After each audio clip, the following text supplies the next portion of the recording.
That brings us to item number 13. Action is necessary or appropriate on matters discussed in executive session. I would entertain a motion to consider item 3A. Ms. Hutchison. I move that we approve selected employment items as shown in Exhibit A. Is there a second? Mr. Lovelace? As many as favor will raise their hand. Thank you. Any opposed? Thank you. That brings us to the item number 14, approval of the proposed 2020-2021 school calendar.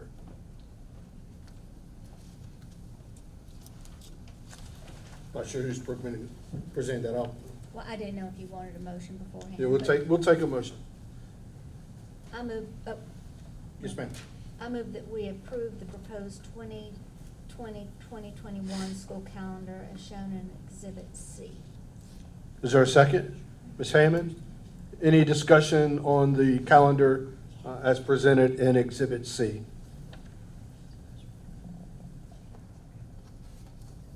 No, Ms. Hammond?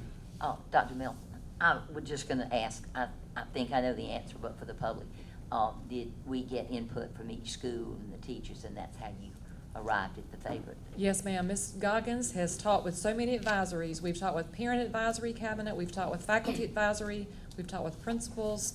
We've even shared it with our students. We have one junior on the group, so the other seniors were not quite happy with some of the changes we're proposing for next year because they don't get to take advantage of it. But the junior that we have was pleased to see it. Ms. Goggins, I may have overlooked someone that from this group. Would you come to the podium, please, so that you could share some microphones at the podium for you? That's correct. We got input on the calendar from several advisory groups. And I just note one minor change from the version that we brought to you on January 27. Specifically, we changed a student-teacher holiday from May 3rd to April 30th since AP testing begins on May 3rd. Dr. Milton, I wanted to say, I heard from so many teachers how much they liked the November, so that little break there. And, no, wait a minute, that's wrong. Where is the one that we had, and we get that with Thanksgiving, but there was one where we had the break. Yes, ma'am. We inserted the Where fall am I? break to be Friday, the 30th of October, and Yes. then Monday, the 2nd of November, and then, of course, Election Day will be a day that we're closed for the elections to occur. So we consider that fall break. Yeah, they looked at it as thank you. Yes, ma'am. We get Thank you. Thanksgiving anyway, and it's not even late, I don't have an excuse. But anyway, thank you, because I had just heard teachers say thank you for I that. appreciate that. Well, we've had a motion to approve the proposed 2021 school calendar. We received an appropriate second. As many as favor of this motion, raise their hand. Thank you. Any opposed? Thank you. And I now entertain a motion for the first reading of the capital budget as presented in Exhibit D, item number 15. Mr. Gann. Mr. Chair, I'd like to move that we give first reading of the capital budget shown in Exhibit D. Is there a second? Ms. Hutchison. Any discussion?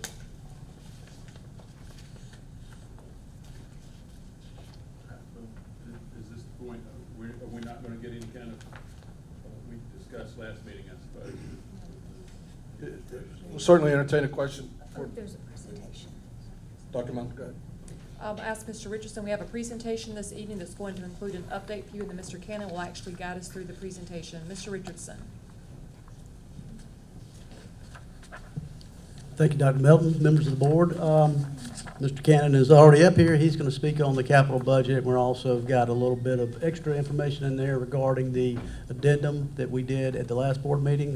He's also going to discuss those items. Chairman Gates, members of the board, Dr. Melton, thank you for the opportunity to come back before you tonight. As Mr. Richardson indicated, the first few slides that you should have seen in your board packet contain the 5-year plan, of which, of course, we are asking just for fiscal year 2021 to be approved.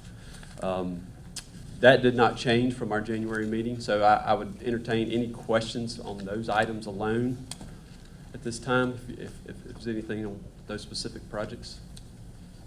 Mr. Lovelace. Mr. Cannon, I hope I'm on. You're on.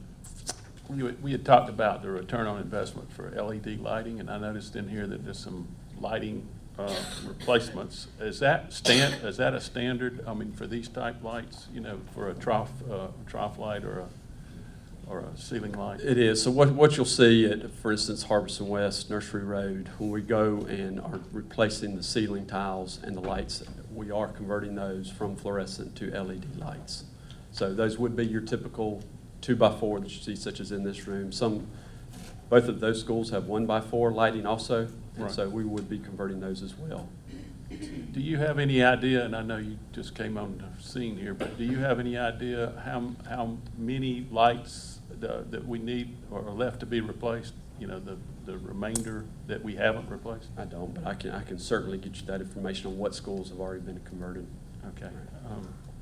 That was one thing. And another thing I wanted to ask you, that pertains to something down the road, so I'll have to wait on that for a second. So. Are there other questions specifically related to the items presented in the 5-year plan at the last meeting? At this time, as Dr. Melton indicated, I wanted to bring to y'all's attention, as a board, y'all were generous in the January meeting to allocate some of the fund balance monies to go to remaining projects. I think that amount was just under 2.8 million, and I will note that number may adjust a little bit depending on how the end of the year employee bonuses, things of that nature, but we should be somewhere in that neighborhood. So I wanted to bring to you tonight how we intend to allocate that money.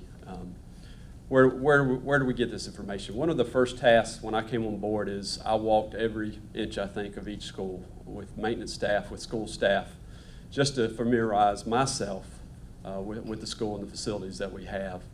Over January, the month of January, early February, Mr. Richardson and myself sat down with every school principal, went through their specific needs, you know, what they wanted, what they needed at their specific schools. Then, of course, our maintenance staff. They have history that's very valuable, so I want to get their input on where can we best spend this money. So what you'll see tonight, let me go to our slide. Okay, so this is where, kind of line item by line item, I tried to create a slide of where we intend to allocate this money. So starting with our elementary school playgrounds, the surface repairs, we have numerous playgrounds that either need patching, full replacing. We've had some preliminary budgets from multiple companies, and so we're looking about $500,000 for those repairs. All right, you'll see parking lot lights. So as we found, we still have pockets within the district that just need to be better lit at night. As you see in the top left corner, that's Crossroads Intermediate. That's back behind the gymnasium, tennis court area. We just don't have exterior lights back there right now. That's a high activity area, especially in the winter months with gym activities. In the bottom left corner is Chapin Elementary. That's the front visitor parking lot. We don't have lights on that parking lot right now, so we'd like to add lighting there. And at Chapin High School, the right picture is just outside the gymnasium. It's kind of in the student parking lot. We need improved lighting. We have a lot of events going on in that kind of general area throughout the year, but especially in our winter months, we need to improve the lighting there.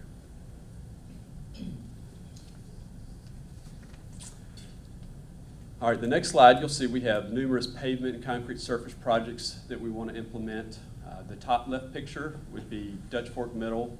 As you can see, the students tend to find their own ways. And so that sand and dirt like to get carried in our buildings, and of course adds to our maintenance responsibilities. So we have numerous areas like that throughout the district that we want to infill where our students like to create their paths. The bottom left picture, we've got cracked, I know it's hard to see in this picture, we have cracked sidewalks throughout that we want to get repaired. And then the picture to your right is Spring Hill High School. We want to get a hard surface access to the athletic fields. The PE right now is having to kind of traverse this bank to get down to those practice fields. And you'll see we've got numerous other schools, and this goes throughout. I hope you'll find that we tried to find something that would touch every school in this district with this money. We felt like it was important, you know, for them to feel an impact. Canopy lighting projects, we have numerous canopies in our district that just aren't lit. Again, our winter months, buses dropping off 7 a.m. in the morning. It's still dark. The left picture here is Chapin Intermediate. The right picture is Chapin Elementary. Crossroads Intermediate, we have a similar issue, and also H.E. Corley, where we just want to get lighting on those canopies. Flooring replacements, you'll see numerous elementary schools listed here. So a lot of our schools are actually eating in the classrooms now. We have carpet in those classrooms. We've talked to many of the principals, we'd like to get carpet out of those classrooms. It just helps with sanitation, of course appearance, you don't get the stains, easy to clean. So we have numerous elementary schools. We want to try to get some of that carpet replaced. Of course, fencing, security gates. Top left picture here is the fence at Dutch Fork High School that you'll see leaning. We have quite a few gates, fences that need repair. The bottom left is Spring Hill High School to the student parking lot. To the right's Lake Murray Elementary School, where that principal's indicated they'd like a gate and some security fencing. So we've got quite a few fencing, gates, just for general overall security to help our campuses. The final pictures you'll see here, the bottom right, our Chapin High School press box the roof is in really bad need of replacement, so we want to get that done this summer. And then the top left, Irmo High has a similar deck. While we're replacing the deck at Chapin High, we want to replace the deck at Irmo High's press box as well. So finally, this is just a summary chart. Two things you will see on this list. I did not show pictures. We have various schools where we need intercom bell system upgrades. Some of these schools have really old systems in them. Some were passed down from previous schools as those schools went through the bond program.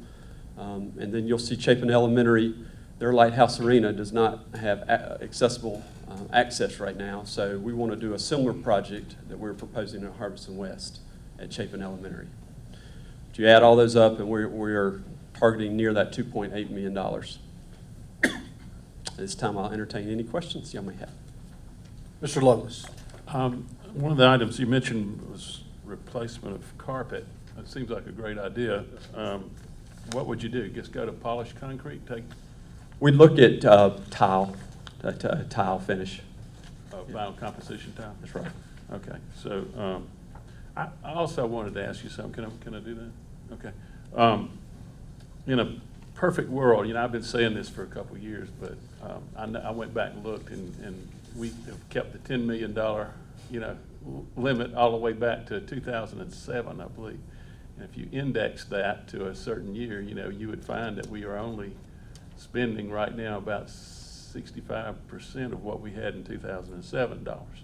So I just wondered, I know you don't have this in your hip pocket, neither do I, but I was just wondering if you had any feel for the amount that we should be allocating to yearly maintenance, because we have about $515 million worth of buildings, and we're spending about $10 million, so that's not a whole lot of money. If you look at maintenance plans for big facilities, sure, that's probably not sustainable. I was just wondering if you had any idea of what we should be allocated. I don't have that number on the top of my head, Mr. Lovelace. I will tell you, I look at this that I presented to you tonight. That $2.8 million can have a pretty big impact. Yeah. Granted, we're not doing large projects, but we're doing projects across the board. So you're correct. The power of money doesn't go the way it did then, but any little bit, we could find a need for it in this district. Okay. Other questions? Mr. White. I just wanted to continue on that same question. I guess it'd be for Mr. Richardson, or financially, how do we stay fixed on $10 million, and is there any effort? I'm just curious to sort of visit the history of where the $10 million came from. Is it adjusted?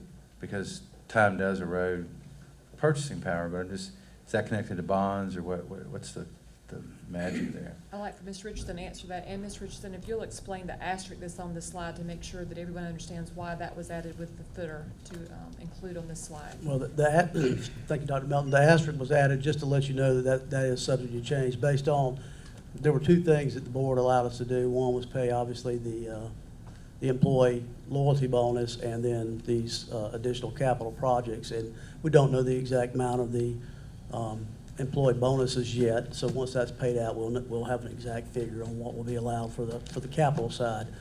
Mr. White, in answer to your question, excuse me, when I first started working here back in 2014, we actually had approximately $12 billion available to us. That as a result of us trying to keep the same millage. That's why the amount has slowly gone down over time, and we currently have approximately $10 million available to us each year. That's what we give you in order for millage to stay constant. Was that a result of the referendum or just?